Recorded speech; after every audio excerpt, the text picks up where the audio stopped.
downdraft sanding tables.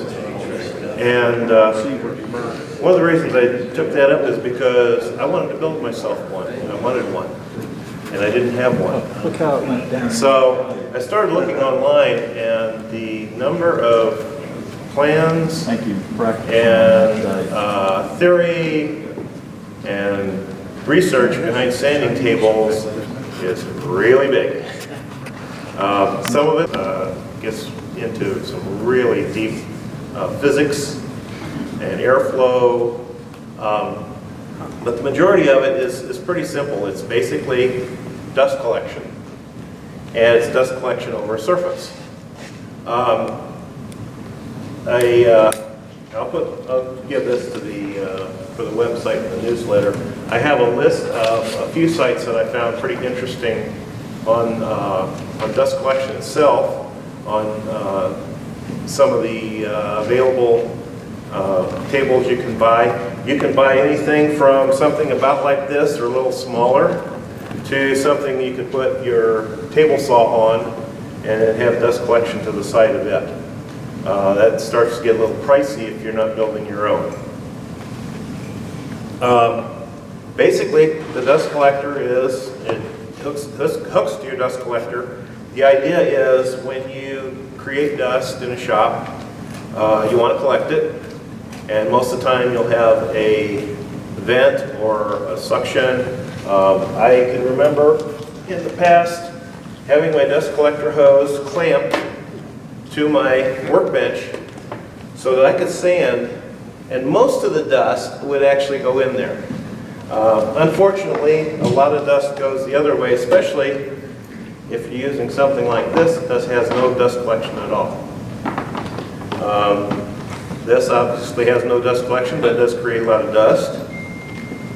This has a little dust collection, but not really a lot. There's still a lot that comes off the disc that doesn't get collected. So the idea of a downdraft table is take the dust down, don't let it get up in the air, and collect it right where you're creating it. Don't worry about letting it get up to a hood or something, because by the time it gets up there, it's on everywhere. Even though you have dust collection, it's still a good idea if you're creating a lot of dust to have a dust mask. And again, there's one fella in here, Bill Pence. If you read his articles on dust collection, it'll scare you. He actually had some serious health problems from not having dust collection, not wearing masks, and so he's done a lot of research in it. So the guy that started the company with the he has a cyclone. cyclone. Yeah, he has a cyclone that he designed. Right. He put the plans out, and one company licensed it from him. The plans are out there on the internet. If you're an individual, nonprofit, it's for free. If you're a company, you have to license it from him. Some companies did not license it from him, and actually, I can't remember the company that he has the trouble with, but he definitely does not like that company for that reason, and also the reason that they did not follow his directions, and he doesn't feel it's as good a quality. But he has some really good insight on it. Some of the things you can find, and I'll pass these around, but what kind of CFM ratings do you need for dust collection? And it's based on the area you're collecting, the area of your room. The exhaust requirements, because if you're going to pull the air in here, you got to put it out somewhere. If you follow Bill's stuff, you're not going to put it out in the same room. You're going to throw it outside. Because the problem dust is not really so much what you see in the air. You can collect that. The problem dust is the little stuff that you can't see. It's like when you go into a woodworking shop and Oh, that smells so good. Well, that's the stuff, you're inhaling particles that cause the problems. Okay, so to build this, I started off, I just happen to have some of these. It's just a metal pegboard. You mount it on a wall, use it for pegboard. I had taken it down and hadn't put it up anywhere because I didn't have a place to put it. And so it sat on a shelf. I have 2 larger pieces for later. A lot of people will just use masonite pegboard, which is just as good. The problem with the masonite pegboard is it's squishy. It'll move a lot. This doesn't move on this. When I build one for that, I'm going to build a table collector later. I will have to brace the center of that because it's got more. You can see the spring there. You can hear the spring. A lot of spring. You don't want that when you're trying to sand things. My box is pretty basic. I put this one together pretty fast. It's basically just a box. Bottom, I did copper on the inside. Painted it with a glossy paint so that it won't collect the sawdust so bad. And then put a hole in the end for a dust collection. Some things I'm going to work on with this one in the future is putting in a baffle. One, I'm going to try a couple different baffles. The reason I made it square is so I can try some different baffles. One baffle will just angle in and cover the whole bottom, but it will angle like this. That should create more suction on the far end and also let chips fall down to the dust collection port. The other type that I'm going to try, I'll put it this way, my dust collection port's on the bottom and it will have 2 baffles. So it'll have a V shape, and so everything will come down from the sides in. Another method, which I'll probably use with the larger one, is to put my dust collection hole in the center and then funnel from all 4 sides.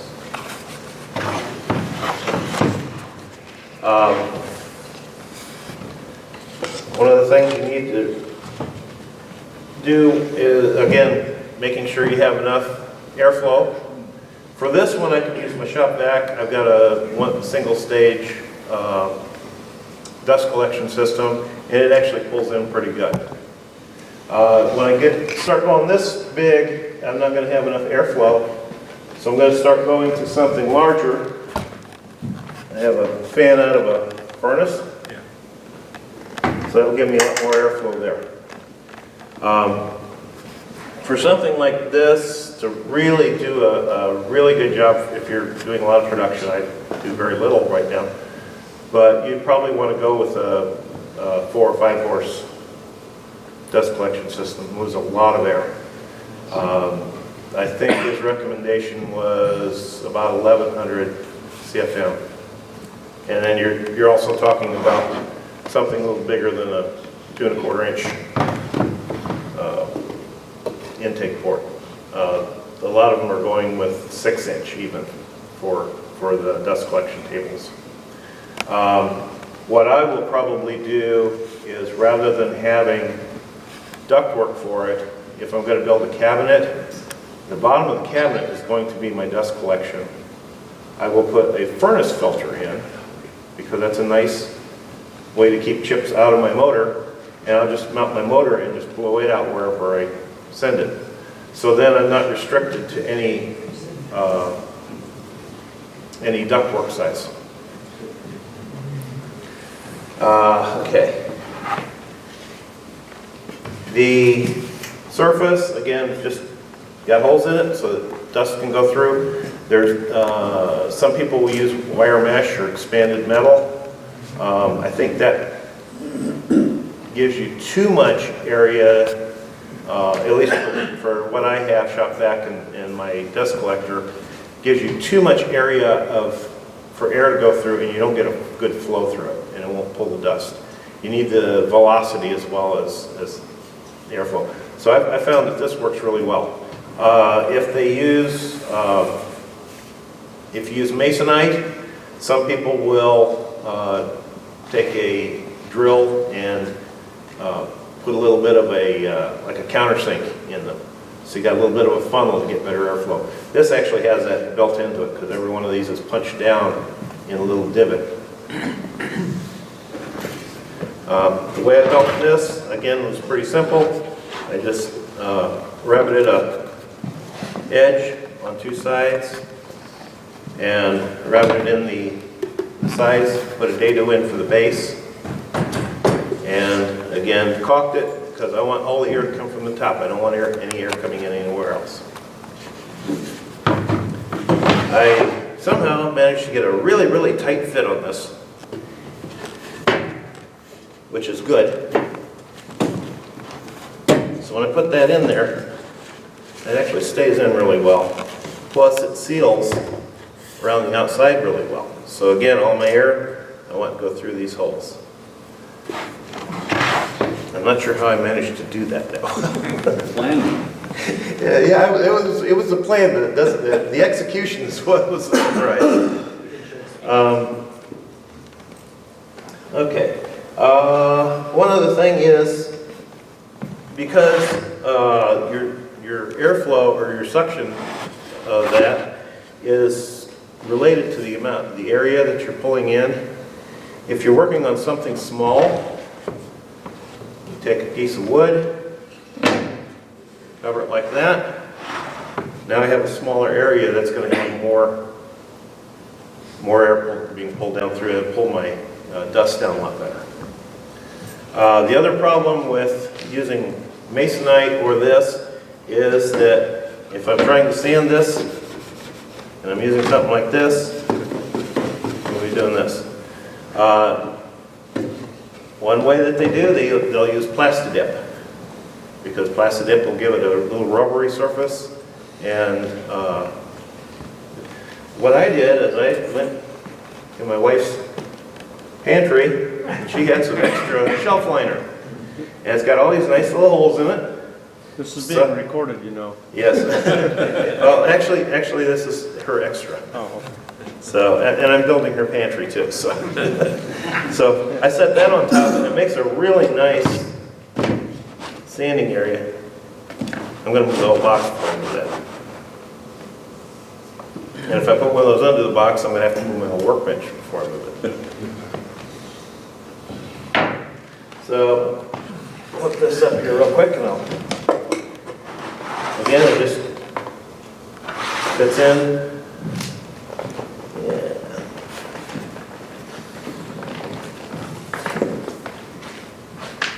Thank you. So one of the ways you can test for your airflow, next piece of sandpaper, and you throw it across. You can't throw it across, it's going to stop.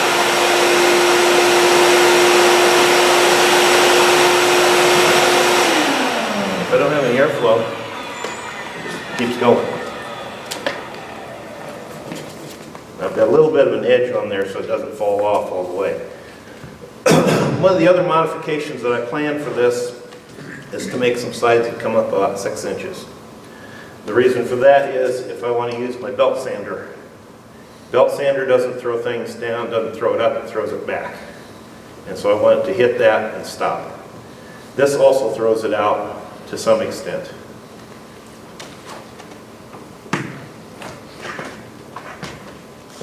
A couple of tools. This is a little grate lifter, but it works nice. Because my thing is so tight, I need something like that to pull it up. If you have a large enough hole, you can reach in your connection holder and push up. This is just a little too low and too small for my fingers. That works good. Screwdriver works fine too. Okay, so I'm going to put the camera down on here. I'm going to do some sanding by hand. And I got guess it's a little hard to see, but there's a lot of sandpaper on here, or a lot of sawdust on here right now. But if I start this up, actually some of the sawdust disappeared there. Rub across like that, it all goes down, and put it off to the side.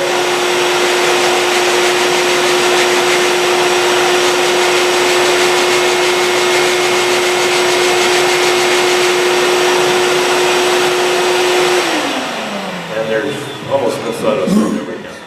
So that means I am getting the sawdust down in there. If I had large chips, they'd probably still sit on top. You can route on one of these, and it'll pull your chips down. If you do route with one of these, you have to really be careful, because you can overheat your router. The router works by pulling air up through to cool the motor, and you're pulling the air back down through. So if you're fighting that airflow there, you really have to be careful. Because like I say, you can burn your router. A router would be more useful undermounted on a table. Set something like that, and then build your, mount your router from underneath. If you're working from the top, unless you're doing small amounts, I wouldn't suggest that. Let's see. Okay. But then again, if I put that on there, now I can. Actually, this looks nicer because you can see them. You get the camera on there, you can see the sawdust and chips on there now.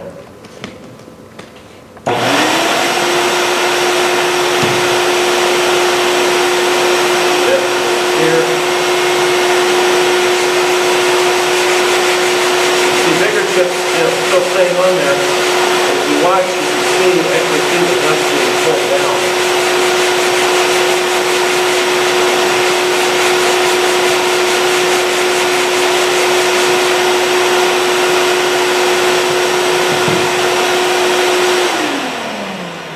So there's a lot less dust there than there was. Like I say, when later on I'm going to be building a tabletop one out of this, and I do have to support that, and again have a larger motor for that. I'll pass these around. These are just some of the information on airflow requirements for various tables. And those are online. Again, it's real easy to find. You can look up downdraft standing tables, and again, you'll just get tons and tons of information available on it. And that's about all I have right now. All right. Any questions?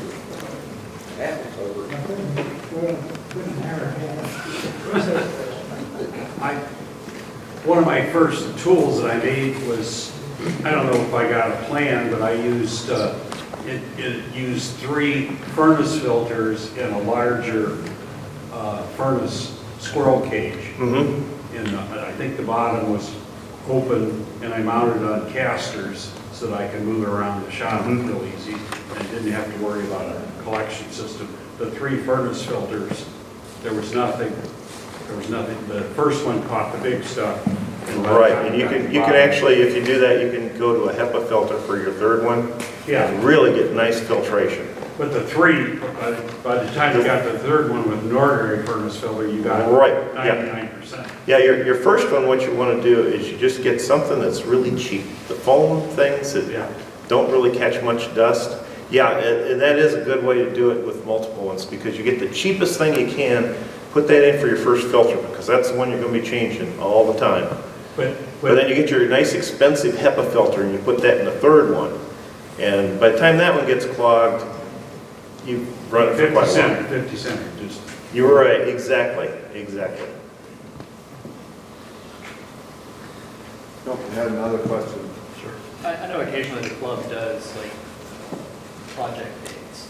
Would something like this be, making a box like this, would be something that essentially you do come in and do a project, and so everybody leaves with a downdraft table? I don't know. That's an interesting thought. Maybe some prep, and maybe it's like the metal piece that the top there, maybe we have to pay to have some of that on hand or something. But again, like I said, you can use just masonite pegboard. Right. Actually, this does not take long to assemble, to cut out. Like I said, just rabbit and dados and cutting everything to fit, and then I just glued and glued and tacked the sides on, and that's all it took. We're on Thursday, or not Thursday, in November for our meeting. We're going to be cutting up some basswood logs, so there'll be a lot of boards available. We run those through the kiln. That would be a good supply of lumber. But maybe we could do that. It might not be this year, but maybe next year or into the spring. So great idea.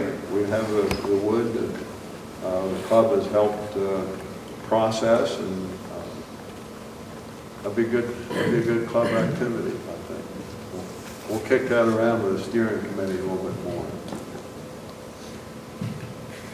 So how much did that grate cost, and where do you get it at? Oh my, I've had the thing for about 10 years, so I don't remember.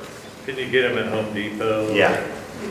They have Menards, yeah, any of the big box stores, they have them. My son used it for a while because, in fact, I think he originally bought them because he had his airsoft guns, and that was a good way for him to store them. Was he got nice hooks and he put them on there. It looked like an arsenal because those things are modeled after actual firearms. Can't hear. So it's a 4x8 sheet in that box, right? What's that? You have to buy a 4x8 sheet, No, these are 2x4s. well, these are the actual sizes. They sell them in those sizes. They're sold in various sizes. This is all As you see it. the bends, everything. This is the way it came. Same for the other one. Wow. Yeah. What's it actually called? As seen on TV. No, like I'm trying to find, what do we actually call it? Pegboard. Yeah, metal pegboard is probably what they call it. If you go to the big box stores where they sell the hooks and things, Gotcha. pegboard, it should be around in that area. I was lucky enough to buy a commercial-made table at an auction, and I think it was next to nothing I paid for it, because I think most people didn't want a table that had a bunch of holes in it. But if you watch your auctions once in a while, you'll see where they're selling woodworking tools and stuff, and you can get some really good deals. Mm-hmm. Yeah, Rockler has something like this. I'm trying to remember what it was. I think it was $300 or $400, which amounted to about the same thing. Now they have a little larger hole on them, and they have rubber on those Grommets. Yeah, those rubber grommets. So you don't need the extra rubber to keep things from sliding. I think their holes are 3/8 or 1/2 inch. I was reading, you mentioned a little bit of a living elevated area around it. Yes. I was seeing where they had sides maybe 8 inches high. Yeah, 2 or 3 sides. Mm-hmm. Yeah, and I'm planning on putting something like that on here. What I'll probably do is put them on with a keyhole slot, so I can just slip them on or take them off, depending on what I want to do. One other design I saw that was really interesting is they took basically the same box and they put drawer slides on it and they put it under their workbench. So when they wanted to sand, they just pull that out and then they sand and then they push it back in so it self-storage. That's kind of handy. It does limit where you can work with that, and it's also not quite as stable because the drawer slides are gonna wobble a little bit. The other thing that I just remembered I'm gonna try with this is I've got a shopsmith And when I use the lathe, I'm going to try sliding it under there and collect dust and chips in my box as I turn things. What little reading I've done was a kind of bit of a revelation to me that it's the real fine dust that's in the air that you almost can't see. That's what the you're dangerous trying to stuff. collect more than the bigger pieces. That's the reason they're having problems with vaping, because those are very, very fine particles, and the smaller the particle, the deeper it goes into the lung. And exactly what you're talking about. That's like I say, when you go in the shop and you smell the wood, that's what you're doing. You're inhaling those little bitty microscopic particles. But it smells so good. Thank you, Nelson.